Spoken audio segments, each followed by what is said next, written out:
Bon. Ok, alors bienvenue. Merci beaucoup d'être là parce que en fait, en me permettant de partager mes recherches, en fait, j'incarne assez bien mon Human Design. Je vous expliquerai peut-être pourquoi après. Alors, le Human Design, est-ce que, vous deux, je sais que vous en avez déjà entendu parler parce que je vous ai déjà introduit l'outil. Toi, un petit peu. Et vous n'aviez encore jamais entendu parler? Un petit peu. Ok. Alors, qu'est-ce que c'est le Human Design?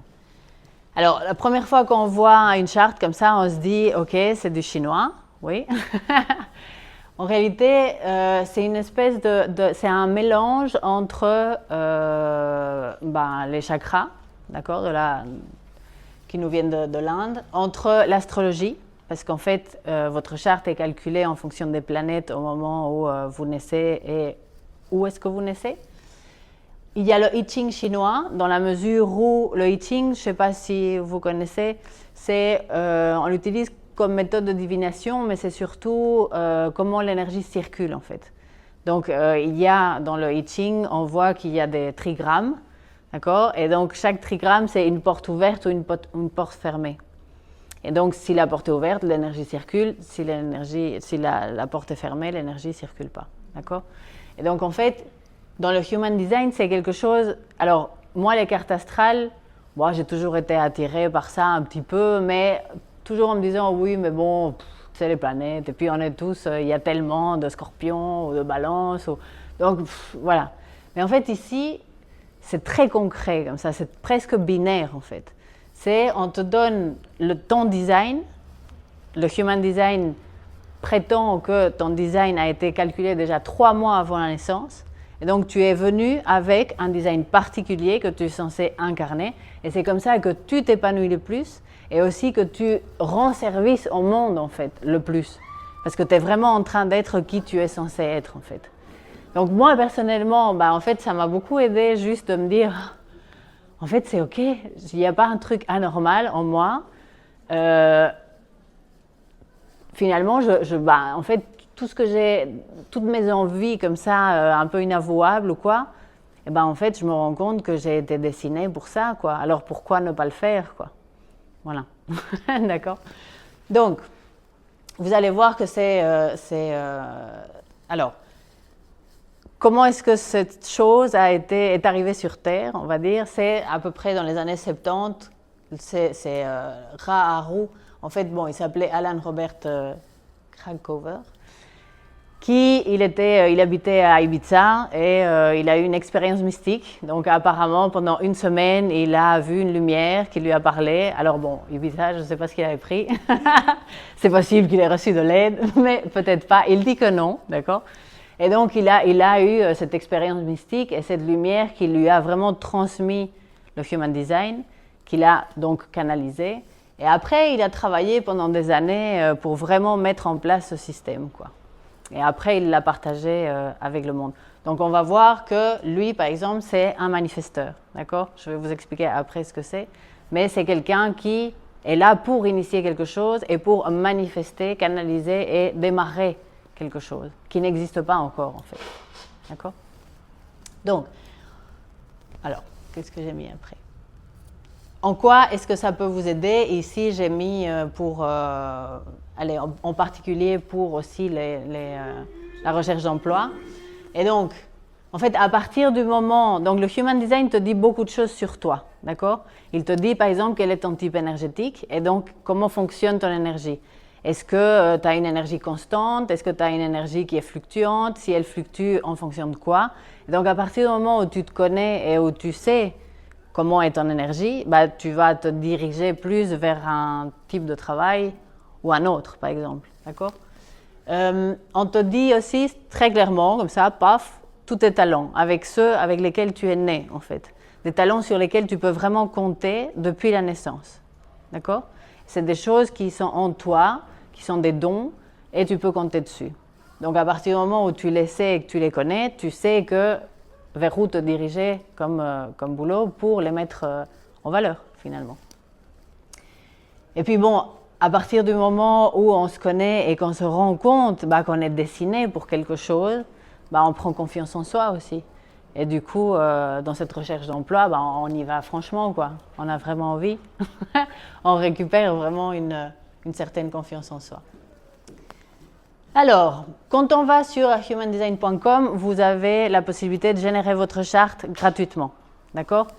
Vous avez besoin de votre date de naissance, que normalement vous connaissez, de votre lieu de naissance et l'heure exacte. D'accord? Alors, si vous n'avez pas l'heure exacte, vous pouvez le faire sur la journée et vous pouvez faire sur plusieurs moments de la journée. Parce que bon, il y a des données qui ne vont pas changer sur toute la journée, mais il y a des données qui vont changer. Notamment vos dons, ça peut changer d'une minute à l'autre. Donc, c'est important d'avoir vraiment son heure précise.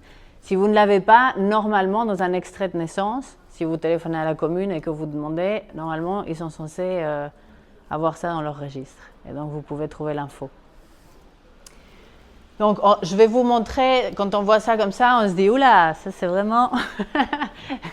Moi, en tout cas, la première fois, ça m'a un peu donné mal à la tête. Mais je vais vous expliquer ce que ça veut dire, chaque chose. Et disons, il y a beaucoup d'infos que vous allez pouvoir avoir de manière gratuite, en fait. Vraiment gratuitement. Il n'y a pas besoin de payer ni le logiciel, ni un coach, ni rien du tout. D'accord? Il y a une application que moi j'utilise, que vous pouvez télécharger sur votre téléphone, qui est gratuite aussi, qui s'appelle Human Design. Et là, vous pouvez... ils vont aussi gratuitement vous donner beaucoup d'explications sur chaque chose, en fait. D'accord? Là, vous avez ça de manière très accessible et gratuite. Alors, les centres énergétiques. Donc, normalement, les chakras, ce qu'on connaît comme être les chakras, j'imagine que vous avez tous entendu parler des chakras, il y en a 7, normalement, oui.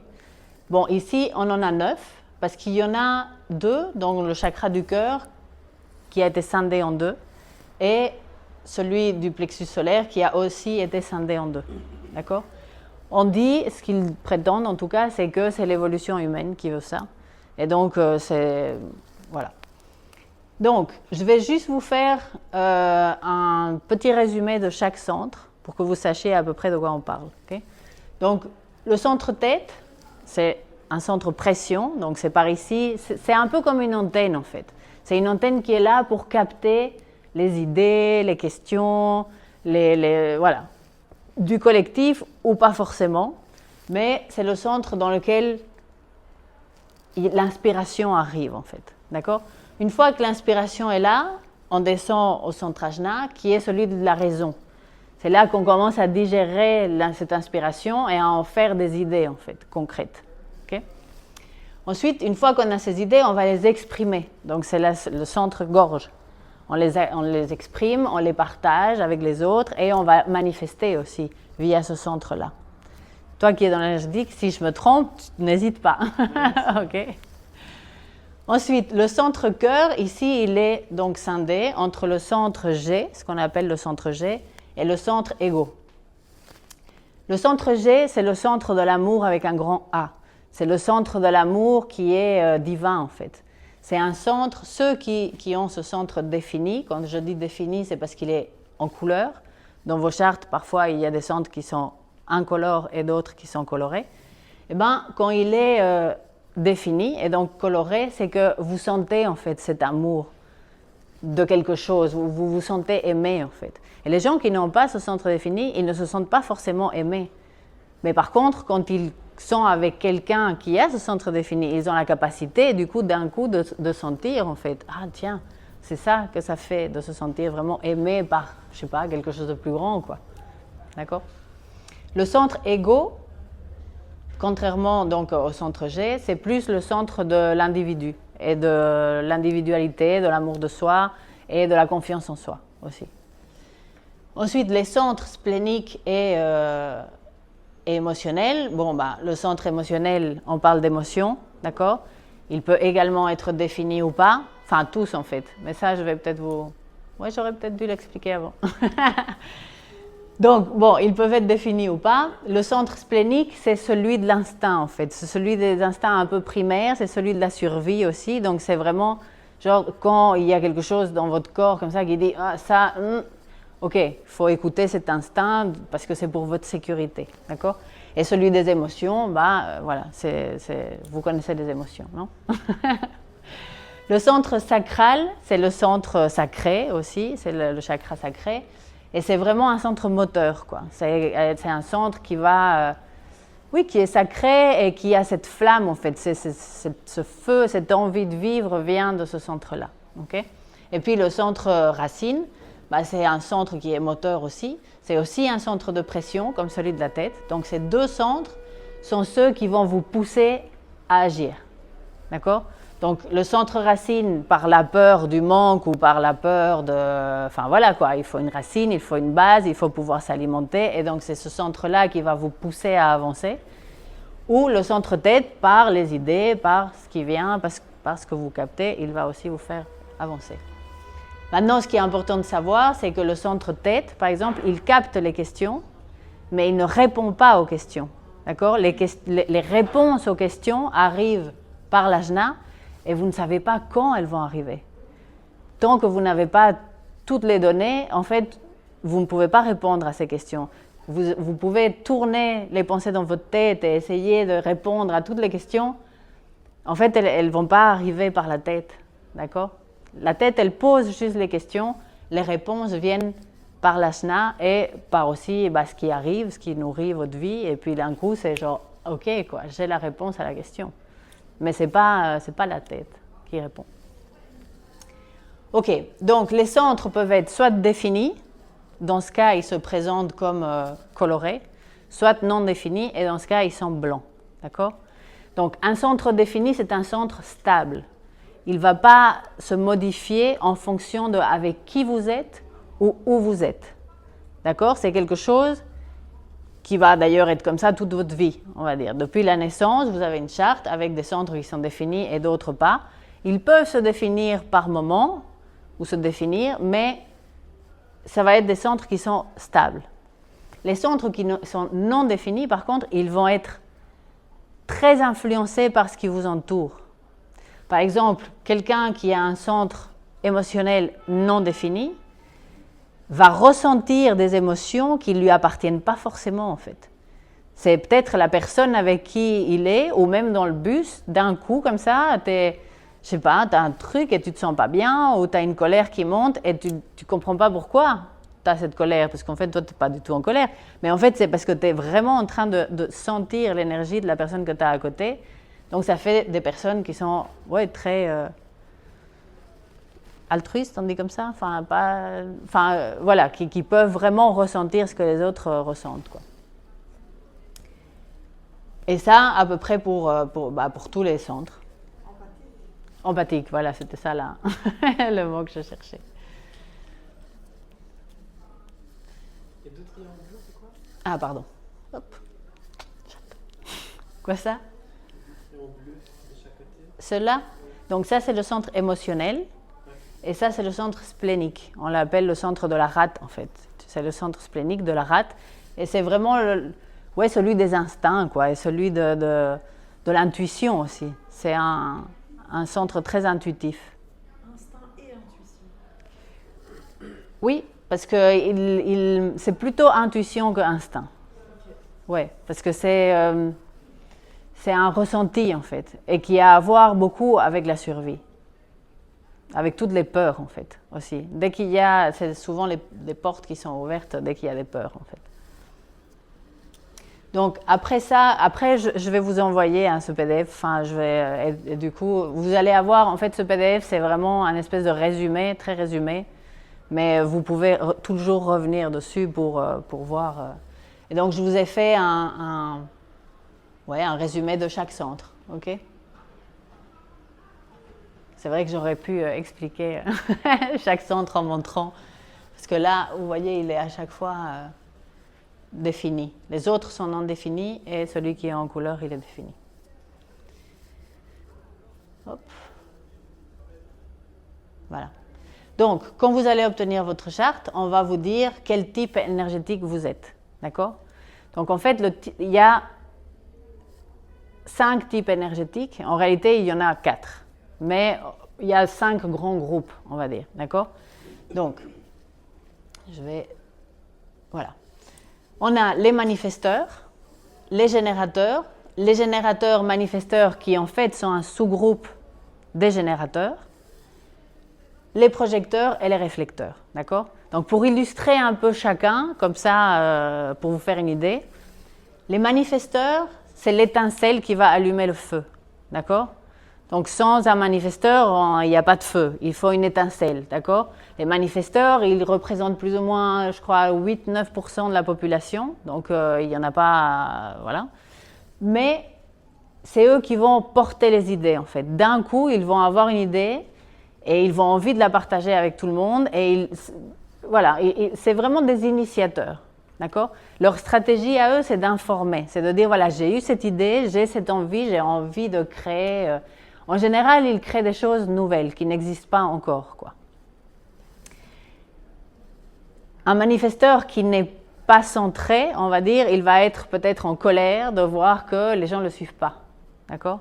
Mais en fait, un manifesteur, si par exemple, voilà, vous avez un bus, d'accord? On voit le manifesteur comme le chauffeur de bus, il va annoncer « je vais à Rome », ok? Donc les gens que ça intéresse, « oh oui, il va à Rome, super », ils montent tous dans le bus, d'accord? Mais un manifesteur qui a envie de faire plaisir à tout le monde, ben, en fait, il va dire, ok, vous pouvez tous venir dans le bus, je vous emmènerai là où vous voulez aller. Mais en fait, un, il va aller à Rome, l'autre, il va aller à Berlin, et puis un autre à Paris, et donc, du coup, tout le monde va être frustré, en fait. Donc, il doit, le manifesteur, vraiment suivre son idée, la présenter au monde, et les gens à qui ça parle, ils montent trop dans le bus avec lui, quoi. D'accord? Et c'est lui qui va mener, mais c'est pas lui qui va construire le projet, un peu. Il y a des manifesteurs qui, comme il n'y a personne qui les suit, ils vont, eux, se mettre à la place de celui qui construit et du générateur, mais sauf qu'ils n'ont pas le même type énergétique que les manifesteurs. Les manifesteurs, ils ont une énergie qui est fluctuante. Ils vont avoir des moments où ils ont full énergie et des moments où vraiment il faut qu'ils... Enfin, voilà quoi, qu'ils se reposent parce qu'ils n'ont pas cette capacité, disons, de se recharger vraiment tout seul, quoi. Donc, le manifesteur, c'est l'étincelle. Ensuite, nous avons les générateurs. Et les générateurs, c'est 70% de la population, d'accord? La première fois que tu vois et que tu te dis « oh, je suis générateur », si tu es un peu dans l'ego, tu te dis « ah merde, je suis vraiment pas du tout original, quoi. » Tu vois? C'était mon cas. Tu sais, je me suis dit « ah, putain. » En fait, être générateur, c'est un cadeau. Parce que les générateurs, on a une énergie débordante. Le soir, quand on est fatigué, il faut d'ailleurs qu'on soit fatigué avant d'aller dormir, mais une fois qu'on a dormi, le lendemain, on pète la forme, vraiment, vraiment. On a cette énergie de construire, en fait, tant qu'on fait des choses qui nous plaisent et qui nous parlent. Si on fait des choses par obligation, pour faire plaisir aux autres, notre énergie, elle commence déjà à se vider et ça fait après des gens qui ont vraiment des dépressions très fortes et cette énergie sacrale justement, parce qu'en général les projecteurs, ils ont le centre sacral défini, commence à se congeler en fait et après réveiller ça est difficile, d'accord? Donc les générateurs, c'est les bûches. Sans bûches, il n'y a pas de feu en fait et il en faut beaucoup de bûches, surtout si on veut faire un grand feu, d'accord? Et donc voilà, les générateurs, c'est la seule chose qui nous est demandée, c'est de nous éclater en fait. C'est de nous amuser, c'est de n'aller que là où vraiment ton envie va, quoi. Et arrêter de se sacrifier en fait. Tu vois? Et donc, les générateurs, il y a les générateurs normaux, on va dire, et les générateurs manifesteurs. Un générateur manifesteur n'est pas un manifesteur. Ils ont tendance à vouloir manifester, à vouloir être comme un manifesteur, mais ils ne le sont pas, d'accord? Ça reste un type énergétique constant, avec cette énergie constante, beaucoup d'énergie, et en fait, ils ont, on va dire, un peu plus de capacité peut-être que les générateurs normaux, dans la mesure où ils peuvent vraiment faire plusieurs choses à la fois, ils sont toujours, je sais pas, c'est vraiment, moi j'ai ma fille qui est manifesteur-générateur. Avant de connaître le Human Design, je l'engueulais parce que j'ai dit, mais Dalia, tu peux pas faire tes devoirs en regardant la télé, quoi. Tu vois, ça va pas. Il y a un truc, tu vas pas être efficace, ça va pas. Eh bien, en fait, si.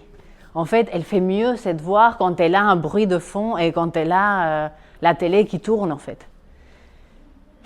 Donc bon, maintenant je la laisse. Tu vois. Maintenant, je me rends compte que on n'est pas pareil, en fait. Elle a sa manière de fonctionner qui n'est pas la mienne. Et donc, le human design peut-être rend plus compatissant aussi, on aime plus l'autre, en fait. On s'aime plus soi-même et on aime aussi l'autre dans sa particularité, dans sa manière d'être qui lui est propre, en fait. Donc, c'est chouette. Alors, le projecteur, c'est le spot ici, d'accord? Le projecteur, ils ne sont pas très nombreux non plus. Il y a moins de 20%, je pense que c'est quand même un peu moins. Et en fait, ils ont cette capacité, ce n'est pas des types énergétiques comme le générateur et le générateur manifesteur. Ça veut dire qu'ils n'ont pas cette capacité de se recharger seuls, en fait. Ils ont besoin des autres. Ils ont besoin de l'énergie des autres pour se recharger. Alors, ça fait très vampire énergétique quand je dis ça, mais ce n'est pas du tout ça. C'est que vraiment, eux, ils ont besoin du contact des autres et de la reconnaissance des autres pour se recharger. Et donc, s'ils s'enferment complètement, d'ailleurs, ils sont souvent déçus, parce que les gens, parfois, ils donnent beaucoup, et les gens, ils ne donnent pas de la même manière, en fait. Et ça les déçoit, et du coup, ils s'enferment, et donc, quand ils s'enferment trop, ils se déchargent et ils n'ont pas cette capacité de se recharger, quoi. Et donc, le projecteur, il a cette capacité à voir les choses d'en haut, avoir une image globale, d'observer. C'est des très bons observateurs et c'est des très bons guides, en fait. Parce qu'ils savent vraiment ce que les gens ont besoin, en fait, plus qu'eux-mêmes. Eux, ils mettent en lumière, en fait. Quand on est avec un projecteur, il a cet art comme ça pour te montrer ce que tu aurais envie de faire ou de dire. Ce qu'ils doivent apprendre, c'est à se taire et à ne pas donner leur avis trop vite, en fait. Parce qu'ils vont passer pour des donneurs de leçons et ils vont avoir un rejet, on va dire, les gens vont se fermer, alors que justement, ce qui leur donne de l'énergie, c'est la reconnaissance. Donc, ce qu'ils doivent apprendre à faire, c'est de dire, voilà, moi, je suis spécialiste dans ce domaine. Ils montrent au monde en quoi ils sont spécialistes et ils attendent, c'est vraiment attendre l'invitation que quelqu'un leur demande leur avis, en fait, leur expertise là-dessus. Et là, ils brillent. Et là, ils deviennent, ils se rechargent parce qu'ils sont en train de faire ce qu'ils sont censés faire, quoi. Et en plus, ils ont la reconnaissance. Donc ça, c'est les projecteurs. Et les réflecteurs, ça, c'est très rare. C'est entre 1 et 3% de la population. C'est très, très rare. Et c'est des personnes, on les considère comme des miroirs, en fait. Tous leurs centres sont non définis. Aucun de leurs centres n'est défini. Ça veut dire qu'ils sont... c'est des pores, quoi. Quand je dis pores, c'est les pores de la peau. C'est vraiment...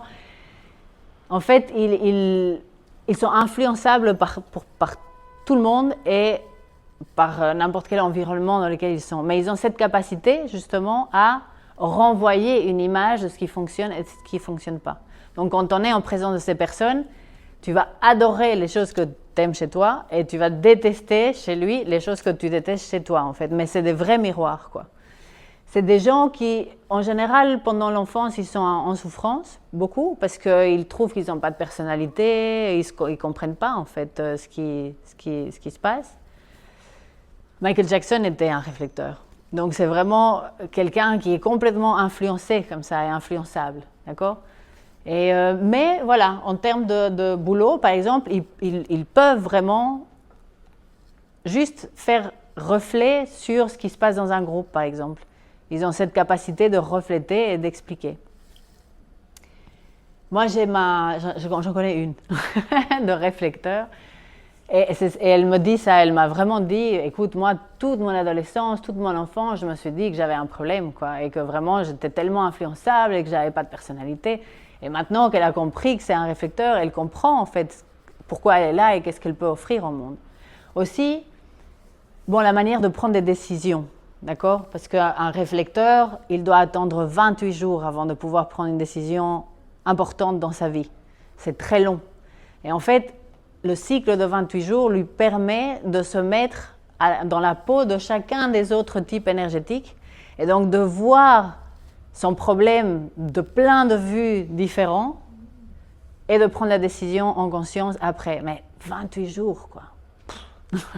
Tu vois? Par exemple, le générateur ou les manifestants... Bon, on va voir après les autorités. Je vais vous expliquer après, parce que les autorités peuvent être différentes. Donc, voilà, ici, je vous ai fait le résumé. Pour le manifesteur, sa stratégie, c'est d'informer les gens, d'accord? Quand il informe les gens et que les gens le suivent, ou que s'il est centré et qu'il est aligné avec qui il est, avec son purpose, comment on dit, sa mission, ouais. Il ressent une paix profonde et lorsqu'il est désaligné et que ça ne va pas, c'est la colère qui en ressort, d'accord? Pour les générateurs, en fait, leur stratégie, c'est de répondre. Et donc, si, par exemple, pour un générateur, on te dit « Ah, est-ce que tu as envie d'aller au cinéma ?» D'accord? Un générateur, c'est très basique. Il doit souvent juste écouter son sacral, pas toujours. Et si l'envie est là, c'est un oui. Si, alors, c'est un non. Et si c'est alors c'est non. C'est vraiment presque un son, quoi. C'est « Ah ». Et là, on sait quand c'est quelque chose qui est bon pour nous ou pas. Donc, quand il est aligné, aligné avec qui il est, avec sa mission, il ressent une profonde satisfaction pour de la liberté pour les générateurs manifesteurs. Et si il est en train d'alimenter quelque chose qui n'est pas bon pour lui, il va ressentir une très profonde frustration, en fait. Ou de l'impatience pour les générateurs manifesteurs. Pour le projecteur, la stratégie, c'est d'attendre l'invitation, d'attendre que quelqu'un vienne demander leur avis. Quand il est aligné, il rencontre du succès, beaucoup de succès. Et quand il est dans le non-soi et désaligné, il a vraiment une sensation, presque un goût d'amertume, en fait, en bouche. Et ça, c'est un signal pour dire qu'il y a quelque chose qu'il n'est pas en train de faire comme il faut. Et le réflecteur, sa stratégie, c'est d'attendre 28 jours avant de prendre une décision. Et son signal d'alignement, c'est la surprise. Et le non-soi, c'est la déception. OK? Alors, ensuite, le Human Design, il vous parle d'autorité. D'accord? Donc, l'autorité intérieure, il y a pas mal d'autorité intérieure. Vous le trouvez, je vous ai mis ça pour... donc, l'autorité intérieure, c'est vraiment la boussole, d'accord? On a tendance dans cette société à vouloir prendre des décisions avec notre mental. Mais le Human Design, il dit qu'il ne faut surtout pas prendre des décisions avec le mental. Parce que le mental n'est pas... c'est juste une antenne, en fait, pour capter des questions et des idées, mais il ne faut pas prendre de décisions avec son mental. Il y a plein d'autres autorités, mais il n'y a pas le mental. D'accord? Et donc, il y a l'autorité émotionnelle. L'autorité émotionnelle, c'est écouter ses émotions, mais c'est surtout attendre que l'émotion s'apaise. Parce que quelqu'un qui a une autorité émotionnelle, s'il prend la décision alors qu'il est sur le coup de l'émotion, ça ne va pas être bon. Donc, à partir du moment où il est conscient qu'il faut qu'il attende un petit peu, qu'il dort dessus. Ça, c'est très bien pour ceux qui ont une autorité émotionnelle. Avant de prendre ta décision, juste... il peut être très enthousiaste pour un truc. Une fois qu'il dort dessus et que ça se calme, son émotion, là, il dit « Ah ouais, non, en fait, c'était pas pour moi, quoi. » Voilà. L'autorité sacrale, c'est l'autorité qui est majoritaire, en fait. Alors, effectivement, c'est un peu bizarre de dire « Non, mais pour prendre ta décision, tu dois écouter tes viscères, limite tes génitaux, quoi. » Tu vois? C'est pas quelque chose que... Mais en fait, c'est ça. C'est vraiment, quand tu sens qu'il y a cette pulsion de vie comme ça qui monte et que tu as vraiment envie de faire ce truc, mais fais-le, quoi. Parce que ça, c'est bon pour toi. Même si après, peut-être, tu vas te péter les gueules, mais c'est pas grave, parce que de toute façon, c'est bon pour toi. Et tu as quelque chose à apprendre. Mais ta direction, c'est les tripes, quoi. C'est vraiment, ça vient dedans. L'autorité splénique, ça, c'est vraiment l'intuition. Donc, c'est quelqu'un qui a une autorité splénique, il doit vraiment être à l'écoute de l'intuition et c'est une très petite voix. Donc il faut vraiment être à l'écoute et ceux qui ont cette autorité ont tendance à ne plus presque l'entendre dans le brouhaha de la vie, mais c'est important. Donc, celle du cœur et de la... attendez, parce que j'avais fait ça. Donc,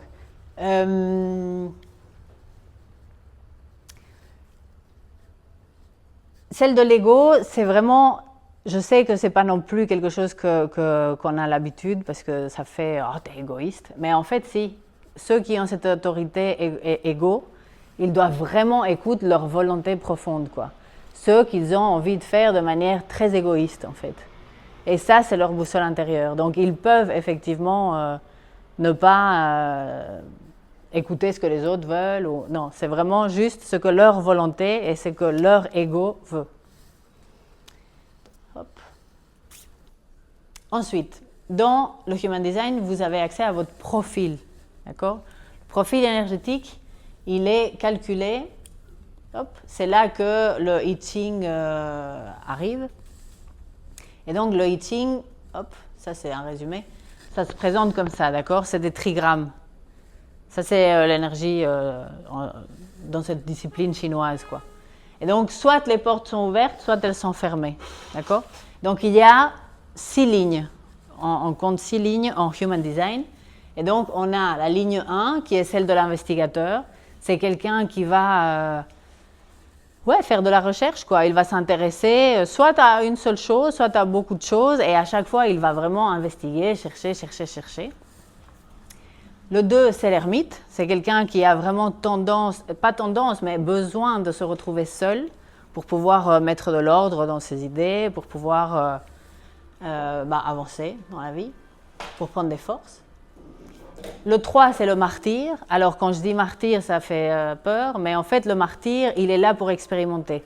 Le martyr, tu as beau lui dire « c'est pas une bonne idée, fais pas ça », de toute façon, tant qu'il n'aura pas expérimenté lui-même, ça va pas rentrer. Et aussi, c'est celui qui se sacrifie un peu pour les autres, parce qu'en fait, il va tester des choses pour après le partager avec les gens et que les gens ne fassent pas les mêmes erreurs, on va dire. Mais le martyr, c'est ça. Il n'apprend pas, les autres ont beau lui dire, il apprend que par l'expérience, quoi. Il doit le faire. Donc, quand on a un enfant martyr, moi j'en ai 2, on les laisse. Il faut les laisser, en fait. Moi, j'ai beau dire à ma grande, tes crèmes de action, c'est l'horreur, tu ne dois pas.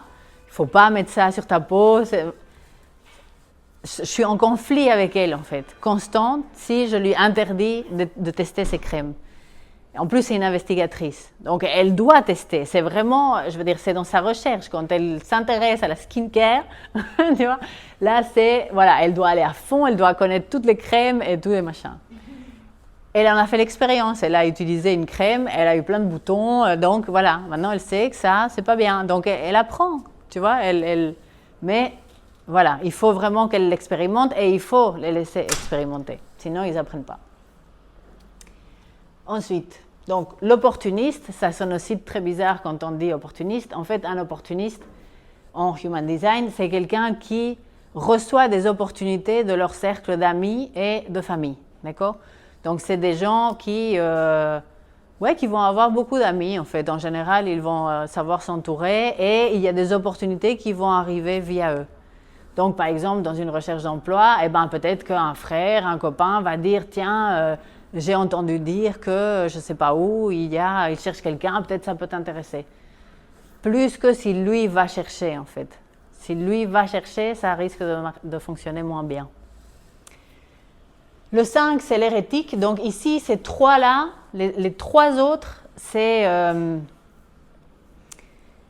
plus des profils individuels, on va dire, d'accord, qui sont plus personnels. Et ces 3-là, c'est plus transpersonnel. C'est des profils qui sont là plus parce qu'il y a une dynamique et un échange vraiment qui se fait avec les autres, d'accord ? Donc le 5, c'est l'hérétique. L'hérétique, c'est des gens, quand on les voit, on se dit « il va avoir la solution pour moi ». C'est les sauveurs, en fait, d'accord ? C'est vraiment, on a ouais, c'est les sauveurs et ils ont été dessinés pour impacter beaucoup de gens, pour jouer grand en fait, d'accord? Mais c'est aussi des gens en général qui arrivent avec des idées nouvelles, qui ne sont pas forcément acceptées tout de suite dans la société et qui donc ont une expérience de vie où ils se sont sentis vraiment mettre sur le boucher et brûler et ils ont subi du rejet. Donc un 5, il est censé de toute façon interagir, partager et influencer les autres à grande échelle. Le cercle familial et le cercle d'amis n'est pas suffisant et en général, ils arrivent de toute façon même pas à influencer leur cercle proche. Ils sont là pour influencer des parfaits inconnus et à grande échelle. Hitler était un 5, d'accord? Enfin, Nelson Mandela aussi. Donc, ils sont faits pour vraiment... Il y a beaucoup de politiciens et des choses comme ça qui ont des 5 dans leur profil. Parce qu'ils sont faits pour influencer les grandes masses. Le 6, c'est le rôle modèle, d'accord? C'est un peu le haut de tout ça. Et donc, c'est des gens qui vont avoir une vie assez... Bon, c'est assez défini. Donc, les premiers 30 années, ils vont faire beaucoup d'expériences. Ça, facile ou difficile, en général, ils vont faire beaucoup d'expériences. Vers 30 ans, ils vont avoir un premier rappel de la vie. S'ils ne sont pas alignés avec leur mission et ce qu'ils sont venus faire et le rôle modèle qu'ils sont censés après incarner, la vie les dégage. D'accord? C'est vraiment, ah oui, c'est hôpital, machin, enfin voilà. Ça, c'est le 6. Ils ont un deuxième rappel vers 50 ans. Vers 50 ans, ils ont un deuxième rappel. Et au-delà de 50 ans, s'ils passent les 50 ans, ils deviennent vraiment le rôle modèle qui est un modèle de ce que devrait être un être humain, en fait, sur Terre. D'accord? Donc ça, c'est le rôle modèle. Et donc, en Human Design, on combine des trigrammes. D'accord? Et donc, quand vous allez voir votre profil, eh ben, vous allez avoir un 3 ou 3-5 ou 5-1. Il y en existe 12 de différents. D'accord? Et la combinaison des deux, même si vous pouvez comprendre ce qu'est être un 1 et être un 5, mais la combinaison des deux fait qu'il y a aussi une dynamique particulière qui se dégage, quoi. D'accord? Et donc ça, je vous laisserai le découvrir ou le voir. Ou, voilà, on ne va pas maintenant voir ici chaque type. C'est une combinaison de 2 des 6 que je vous ai expliqué avant. Okay? Ensuite, vous allez avoir la définition. La définition, c'est aussi comment circule l'énergie. Et donc, vous pouvez avoir 4, je crois, définitions différentes. Voilà. Donc, dans votre charte, vous allez voir si c'est une définition simple, césure, triple ou quadruple. En gros, ce que ça veut dire, c'est votre manière d'interagir avec les gens. Donc, les gens qui ont une définition simple, ils restent très stables, en fait, eux, dans leur personnalité. Ils ne vont pas être influencés par les gens avec qui ils sont droits, comme ça, d'accord? Ceux qui ont une césure, par exemple, ce qui est mon cas, on a besoin de l'autre pour se sentir complet, en fait, et pour se définir soi-même. Donc, on va avoir tendance à chercher notre autre moitié, à avoir, un couple ou à former un binôme, en fait, pour pouvoir se sentir bien. Et puis, les triples, ça, ils ne doivent pas faire de trio, c'est pas ça. Mais c'est qu'ils ont besoin de plusieurs personnes sur une journée pour se définir eux-mêmes et pour apprendre et avancer, en fait. D'accord? Et les quadruples, c'est rare quand même, mais voilà, là, c'est vraiment des gens hyper ouverts et qui ont vraiment besoin d'être en contact avec beaucoup de gens pour apprendre. Donc, je voulais quand même dire ce que c'était, parce que sinon, vous n'allez pas comprendre. Alors, la croix d'incarnation en Human Design, c'est... On synthétise toutes ces infos, d'accord?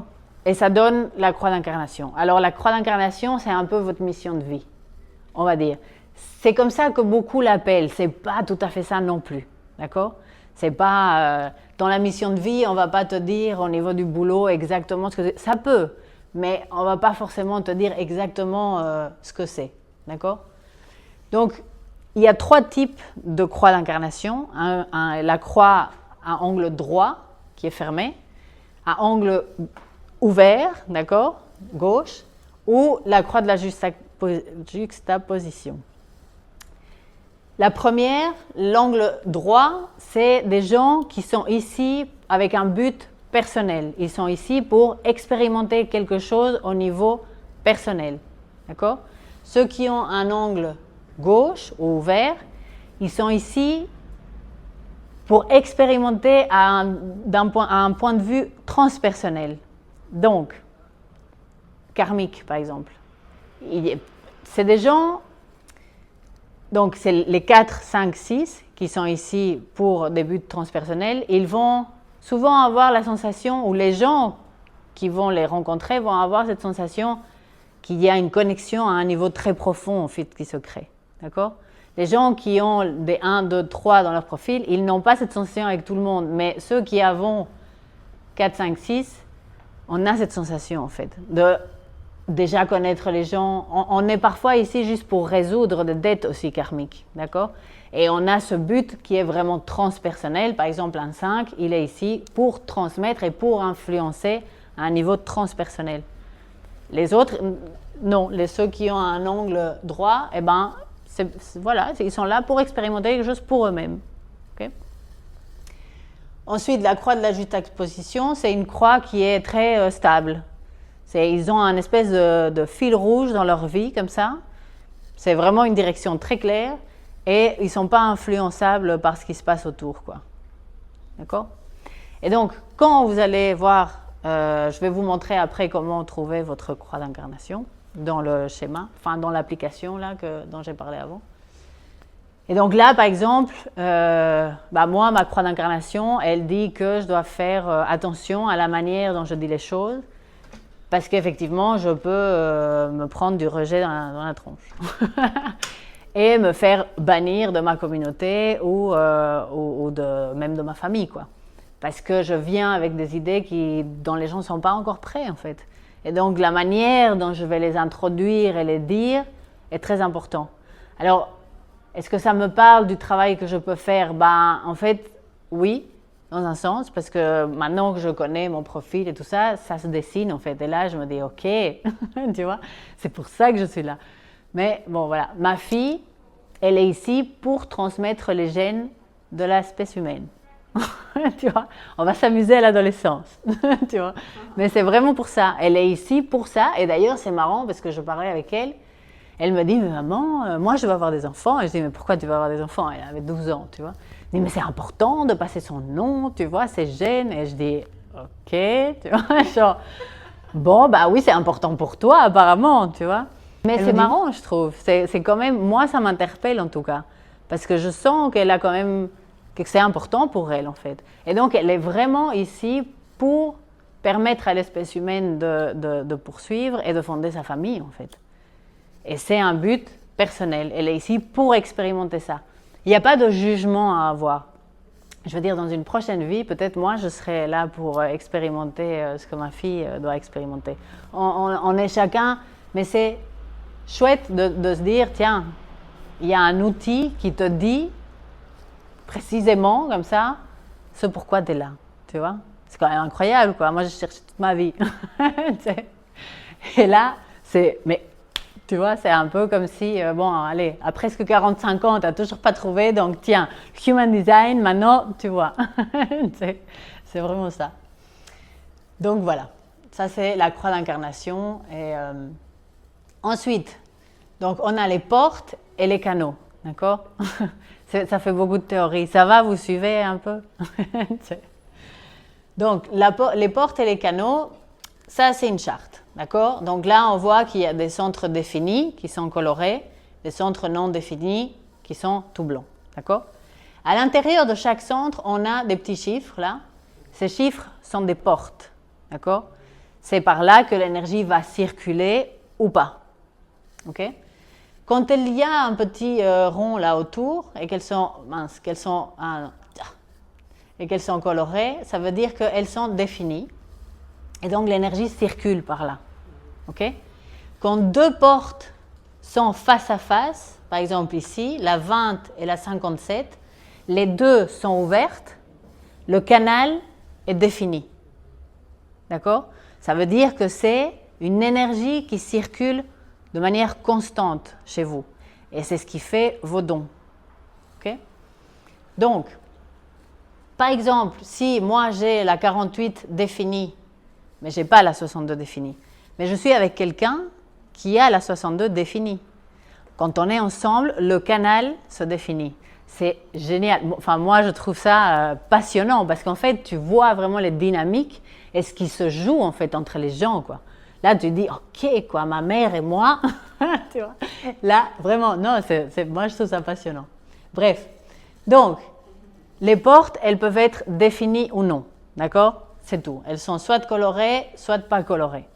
Les canaux, ils peuvent donc être définis ou pas définis. Donc ici, on en a un qui est défini. À côté, on en a un qui n'est pas défini. D'accord? Ils peuvent être colorés soit en rouge, soit en noir. En noir, ça veut dire que c'est un don ou un canal dont vous êtes conscient. Quand ils sont rouges, c'est un canal que vous ne voyez pas, c'est inconscient, mais les autres voient ça en vous. Mais vous l'avez. D'accord? Quand il est noir, il est conscient. Tu sais que tu as ce don, tu sais que tu es bon pour ça. D'accord? Quand il est rouge, toi, bon, tu ne le vois pas en fait. Les autres voient ça en toi, mais toi, tu ne le vois pas forcément. Ok? Quand c'est strié comme ça, c'est partiel. C'est un canal qui est noir, tu es un peu conscient de ça, les autres le voient, mais partiellement, quoi. D'accord? Et donc ça, vous allez le trouver dans, je vais vous, allez, l'application là que je vous recommande si ça vous intéresse de télécharger. Elle vous fait un résumé de chaque don que vous avez. Donc vous pouvez avoir, enfin je sais pas, vous allez voir, c'est vraiment, c'est surprenant parce que tu te dis ah bah mince, mais oui. Et donc ces dons que vous avez sont vraiment quelque chose sur lequel vous pouvez compter. Dans n'importe quel boulot que vous allez faire, vous savez que cela, vous êtes bon pour ça. Vous avez été dessiné avec ces dons-là et c'est bien de les mettre à disposition et au service en fait des gens, de tout, de vous-même aussi. Hein, mais voilà, donc ça c'est les portes et les canaux. Ensuite, tout ceci là, c'est lié avec les deux flèches là. Donc ouais, ça j'ai pas expliqué, mais ça et ça, ce sont toutes les planètes. Et donc la disposition des planètes au moment où vous êtes né. Et c'est avec tous ces petits chiffres qu'on calcule tout ça en fait. D'accord? Donc ça, c'est vraiment design humain poussé. Il faut vraiment... c'est 4 ans d'études. Pour vraiment étudier le human design, les formations, c'est 4 ans, quoi. Pour avoir la certification et tout ça. Mais bon, voilà, après moi, Donc, ça, ce sont les variables, d'accord? Elles sont données par ces flèches-là que vous voyez là. Quand la flèche pointe vers la droite, c'est que c'est une énergie qui est plus ouverte. Quand elle pointe vers la gauche, c'est une énergie qui est plus focus et qui est fermée. Je ne vais pas m'attarder beaucoup trop là-dedans, mais en tout cas, sachez que, par exemple, grâce à ces variables, vous pouvez savoir quel est votre type de digestion. Quand je dis digestion, c'est comment vous digérez la nourriture, mais aussi les apprentissages, par exemple. Et donc, moi, par exemple, elle est fermée, d'accord? Ça veut dire qu'en fait, j'ai besoin d'un environnement très calme, en fait. Et voilà, j'ai mes habitudes, et c'est tout. C'est fermé. Vous allez aussi avoir la motivation. Donc, qu'est-ce qui vous fait vous mettre en action? Moi, c'est la peur. Si j'ai peur, ça va me faire bouger, quoi. C'est mon sens de la motivation. Tout ça est vraiment... Les variables, c'est déjà un niveau vraiment avancé du Human Design parce qu'il y a toujours une couleur pour chaque variable et une tonalité. Donc, c'est vraiment compliqué et poussé, mais vous allez quand même avoir accès à ces données gratuitement, quoi. Par exemple, l'environnement, il dit, moi, je suis là où je m'épanouis le plus et où je travaille le mieux, c'est dans les vallées. Donc c'est dans des endroits, ouais, dans l'approche de la nature. Et si par exemple je vais dans un restaurant et qu'on me donne une table en plein milieu, je ne vais pas me sentir bien, quoi. Il me faut une table qui soit près d'un mur, où je me sente quand même un peu, voilà. Il y a des gens qui ont des environnements. Ma fille, elle, c'est les marchés. Alors je dis, mon Dieu, quoi. Mais c'est vrai qu'elle veut toujours aller faire les courses, elle veut toujours aller dans les marchés, elle veut toujours aller faire les magasins. Et en fait, c'est des endroits où elle s'inspire vraiment, quoi. Et où elle en a besoin, en fait. C'est comme ça, c'est des endroits d'échange où il y a beaucoup de bruit, et ça, elle kiffe. Voilà, on est très différentes. Moi, je dois manger dans le silence, et seule, de préférence. Et elle doit manger dans un endroit, voilà, dans une brasserie où il y a plein de monde et où elle peut échanger, marcher. À la limite, elle mangerait debout, ça irait, quoi. Elle digérerait ça très bien. Moi, si je fais ça, voilà, ça va pas. Donc voilà. Et puis, qu'est-ce qu'on vous dit d'autre? Oui, la perspective, ça c'est un peu votre manière de voir, en fait. Et donc, moi, par exemple, la perspective, c'est de se mettre à la place des autres. C'est vraiment une manière de voir la vie, en fait. Okay? Donc, je vous ai mis un petit résumé de ça et de chacune. Donc, vous voyez, chacune a 6 couleurs, donc 6 possibilités et 6 teintes. Et donc, du coup, les teintes, c'est toujours les mêmes pour tous, pour toutes les variables. Mais bon, voilà, c'est plus compliqué, quoi. Cette partie-là, dans l'application que je vais vous donner, c'est payant. Si vous payez l'abonnement, alors du coup, vous avez accès au petit résumé qui va expliquer exactement comme vous êtes. Vous pouvez aussi demander à ChatGPT, qui se trompe quand même parfois, faut faire attention, parce que franchement, j'ai eu la preuve et il se trompe. Mais si vous êtes très clair et que vous lui dites, voilà, dans ma charte, il y a écrit que j'ai les cavernes pour l'environnement, il va vous expliquer ce que c'est les cavernes, quoi. Et du coup, vous ne devez pas payer, quoi. Voilà. D'accord ? Ça, c'est l'application que j'utilise, d'accord ? Vous pouvez régler la langue. Donc, vous pouvez mettre la langue que vous voulez. Et en fait, donc, quand vous la téléchargez, d'accord, vous allez avoir votre schéma avec tous vos types énergétiques, les autorités, tout ça. Et en fait, si vous allez ici, sur la petite tête, qui a un point d'interrogation à l'intérieur, là, vous pouvez avoir accès à une description, un peu ce que je viens de vous expliquer, mais vraiment juste pour vous. Donc, si vous cliquez sur générateur, vous allez avoir une explication de ce que c'est le générateur. Si vous allez voilà, sur l'autorité, si vous allez sur les autres informations, là, vous trouvez votre croix d'incarnation, d'accord ? Les canaux, vous allez avoir chaque canal qui est défini et son explication. Donc, tout ça, vous l'avez gratuitement. Et puis, tout ça ici, ça, c'est payant. Et donc, bon, voilà. Mais de nouveau, par exemple, ici, il décrit la vallée. Et donc là, je peux aller sur ChatGPT et dire, voilà, on me dit que sur mon Human Design, ma flèche de l'environnement, c'est les vallées. Qu'est-ce que ça veut dire? Quel est l'environnement le plus propice pour moi? Et vous avez l'info. Et bon, via cette app, c'est comme ça, mais si vous faites votre charte via le site Human Design, là, il vous donne, comme vous avez vu avant, toutes les variables, quoi. Chaque variable, il vous la donne.